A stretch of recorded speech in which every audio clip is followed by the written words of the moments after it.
Commissioner Talukdar, কিছুক্ষণের মধ্যেই তোর জীবন প্রদীপ চিরদিনের জন্য নিভিয়ে দেবার জন্য এই বিজলি তোর উপর বজ্রপাত ঘটাবে। 2 কোটি টাকার হেরোইন এর মধ্যে বই দিয়ে ঢাকা আছে। নদীর পারে এটা জায়গা মতো পৌঁছায় দিবি। খবরদার পুলিশ যেন এটা ঠাউর করতে না পারে। ধর। জি আচ্ছা। ওকে বস। দেওয়াইটাকে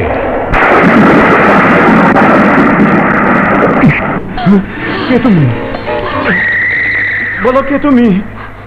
বিজলি, বিজলি আমার নাম। কি চাও আমার কাছে? তোর মৃত্যু।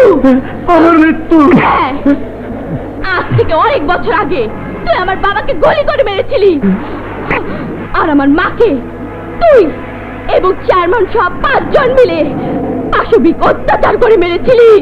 না না, এসব মিথ্যে।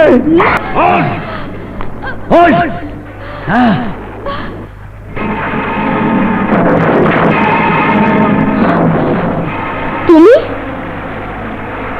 তুমি পুলিশ অফিসার না ভ্যান গাড়িওয়ালা? আমি ভ্যান গাড়িওয়ালা নই, আমি পুলিশ অফিসার। এই এলাকার কয়েকজন হিরেন ব্যবসায়ীকে ধরার জন্য আমি ছদ্মবেশ নিয়েছিলাম। তাহলে তুমি আমার সাথে প্রতারণা করেছো। তুমি মিথ্যাবাদী, বিশ্বাসঘাতক। না, তুমি ভুল বলছো। আমি তোমার মঙ্গল চাই। তাই ওরা যদি অপরাধ করে থাকে তাহলে আইন তাদেরকে শাস্তি দেবে। আইন? যেদিন আমার মাকে তুলে নিয়ে গিয়েছিল সেদিন কোথায় ছিল তোমার আইন? যেদিন আমার মাকে পাশবিক অত্যাচার করে মেরেছিল সেদিন কোথায় ছিল তোমার আইন? যেদিন আমার বাবাকে গুলি করে মেরেছিল সেদিন কোথায় ছিল তোমার আইন? আমার এই কথার উত্তর তুমি কোনোদিন দিতে পারবে না। খবরদার! এই, তোমরা বন্দুক ফেলে দাও, নইলে ইন্সপেক্টরকে গুলি করে মেরে ফেলবো। ফেলে দাও বলছি,